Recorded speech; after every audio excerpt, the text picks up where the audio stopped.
그럼 이제 본격적으로 3번 문항을 세부적으로 하나 낱낱이 파헤치도록 할게요. 우리가 아까 읽었던 그 문항이에요. 배려, 나눔, 협력, 갈등 관리 등을 실천한 사례를 들고 그 과정을 통해 배우고 느낀 점을 서술하라고 합니다. 그래서 선생님은 여기서 4개의 키워드를 뽑아왔어요. 원래 이것보다 더 많은데 앞선 1번과 2번 그 강의에서 다 계속 강조를 해왔던 부분이기 때문에 조금 생략한 부분도 있고 한 그래서 4가지 정도를 집중해서 같이 봤으면 좋겠습니다. 첫 번째는 배려, 나눔, 협력, 갈등 관리. 바로 여기에 있는 거죠. 두 번째는 실천한 사례라는 부분이고, 세 번째는 과정에서 느낀 점. 마지막으로는 인성 영역입니다. 인성 영역. 이 4가지의 키워드를 중심으로 본인의 역량을 최대한 드러낼 수 있는 그런 자기소개서를 써보도록 할게요. 첫 번째는 뭐라 그랬죠? 배려, 나눔, 협력, 갈등 관리입니다. 이렇게 4가지 이외의 역량도 물론 써도 됩니다. 하지만 여기서 명시를 해줬기 때문에 이걸 먼저 파헤치고 들어가야지만 조금 더 수월하게 쓸 수 있겠죠? 일단 이 배려, 나눔, 협력, 갈등 관리는 2가지 정도의 갈래로 나눠볼 수 있어요. 일단 첫 번째는 배려와 나눔, 두 번째는 협력과 갈등 관리예요. 배려와 나눔은 우리가 기본적으로 흔히 일반적으로 생각하는 그 부분인데 타인에 대해서 어떻게 윤리적으로 행동할 수 있는지 그 윤리적 소양에 대해서 묻고 있고요. 그리고 도덕적 소양, 얼마나 도덕적으로 행동할 수 있는가 이거를 묻고 있습니다. 두 번째 협력과 갈등 관리 그 파트는요. 아까 말씀드렸던 리더십이나 소통 능력 그리고 문제 해결 능력을 평가할 수 있는 그런 기준이 된다라고 볼 수 있겠습니다.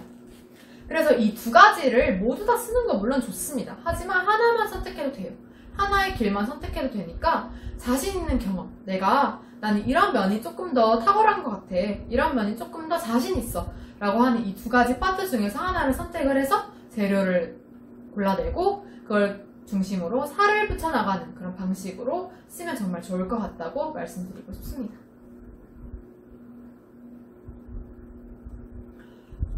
제가 여기까지 이렇게 얘기를 해주면 학생들이 질문을 해요. 선생님, 협력과 갈등 관리 이거 조금 헷갈려요. 이거 뭔가 똑같은 거 아닌가요? 저는 조금 구분을 못하겠어요 라고 말을 하는데, 협력과 갈등 관리는 일단 기본적으로 문제를 해결한다 라는 그런 측면에서는 비슷한 의미가 맞아요. 유사한 의미가 맞아요.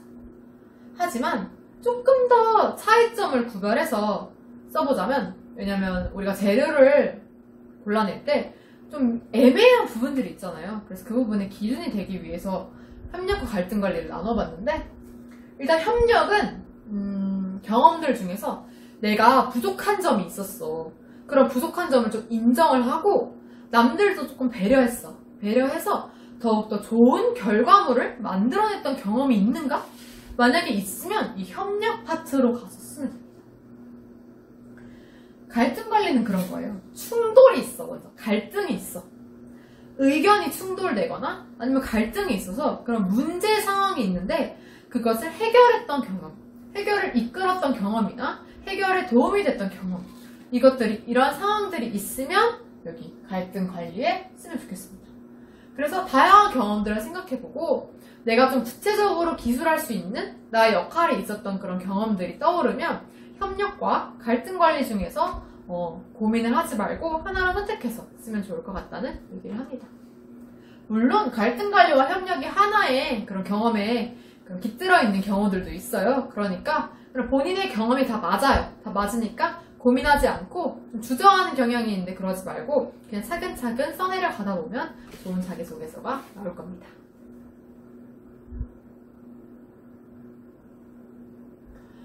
문항 분석 2번째는 바로 실천한 사례예요. 실천한 사례. 사례를 중심으로 쓰라는 거예요. 나는 너의 에피소드가 궁금해 라고 말을 하는 겁니다.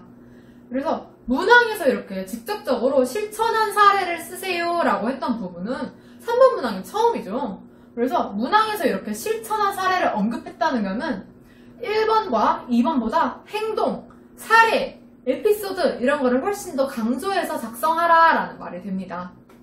그래서 배려나 갈등 관리를 위해서 적극적으로 행동했던 경험, 있으면 그 경험을 진짜 그대로 가져다가 써야 된다는 말이 되겠습니다.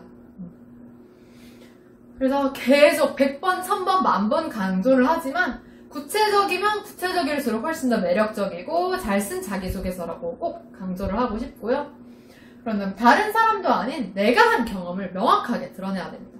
남들이 뭐 했대요, 뭐 친구가 뭐 했어요 라고 하는 경우가 많아요. 왜냐면 일단 다른 사람과 관련됐던 경험을 제가 쓰라고 말하니까 친구 소개에 대해서 막 쓰는 경우도 있어요. 이 친구는 이랬는데 이랬는데 그러지 말고 그 친구에 대한 소개는 물론 들어가야겠지만 조금 줄이고 내가 무엇을 했는지, 내가 그 안에서 무엇을 했는지 이런 것들에 대해서 쓰는 게 훨씬 더 중요한 파트다라고 말씀을 드리고 싶습니다. 구체성, 그리고 내가 한 경험, 이거를 정말 명확하게 드러낼 수 있어야만 좋은 자소서가 될 것입니다.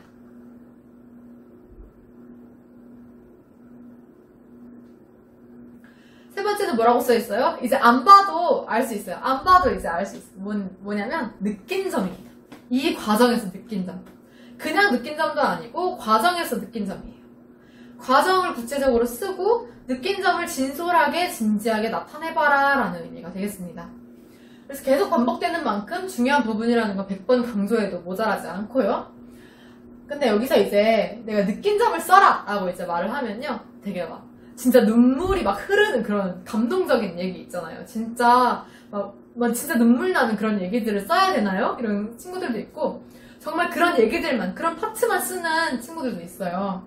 그런데 아름답고 감동적인 얘기 물론 좋죠. 물론 입학사정관 눈물 찔끔 흐르게 하면 물론 좋죠. 하지만 아름답고 감동적인 얘기만 하진 않도록 했으면 좋겠습니다. 우리는 약간 소설, 동화책 이런 쓰는 데가 아니고 내가 무엇을 했고 어떤 영향이 있는지, 나에게도 사회적인 영향이 있어요 라는 걸 강조하기 위해서 쓰는 파트잖아요. 그러다 보니까 아름답고 감동적인 얘기에다가 나의 느낀 점을 진솔하게, 배운 점, 느낀 점을 쓸 수 있어야 된다는 점을 말씀드리고 싶습니다. 그런데 이제 느낀 점이라고 하면 학생들이 1번, 2번보다 제일 어려워하는 게 바로 이 3번 문항의 느낀 점이에요. 나는 여기에 가서 이런 걸 느껴서 좋았다. 예를 들면 아니면 이렇게 해서 도와줄 수 있어서 보람찼다. 이렇게 끝나는 경우가 있는데 단순한 느낀 점으로는 조금 설득력이 가지기 힘들다라는 점을 말씀드리고 싶어요. 그래서 활동을 통해서 내가 이 활동을 통해서 진짜 내가 바뀐 부분이 어딘지, 내가 어떻게 생각이 바뀌었는지 그런 진정으로 느낀 점을 조금 고민해봤으면 좋겠어요. 좀 진지하게. 그냥 단순하게 피상적으로 나는 이런 걸 해서 좋았어요 라고 하지 말고 진짜 진지하게 내가 여기서 뭘 느꼈는지, 이거의 행동에 영향을 받아서 새롭게 한 활동은 무엇인지 이런 것들을 좀 구체적으로 생각을 해봤으면 좋겠습니다. 그런 것들을 써놔야 되는 부분이 바로 이 3번이에요. 그러면 이제 이대로 원래 끝내려고 했는데 조금 한 문장 더 강조해주고 싶은 부분이 있어서 가져왔어요. 인성 영역이라는 부분이에요. 인성 영역. 자기소개서를 쓸 때 아무래도 학문의 전당이라고 하는 대학에 들어간 자기소개서다 보니까 이 3번 문항까지도 그 학과에 열심히 약간 이렇게 연결 지으려는 친구들이 있어요. 그런 친구들한테 말해주고 싶은 게 꼭 학업과 연관된, 학업과 관련된 재료만을 작성하지 않아도 돼요. 이 3번 문항에서는.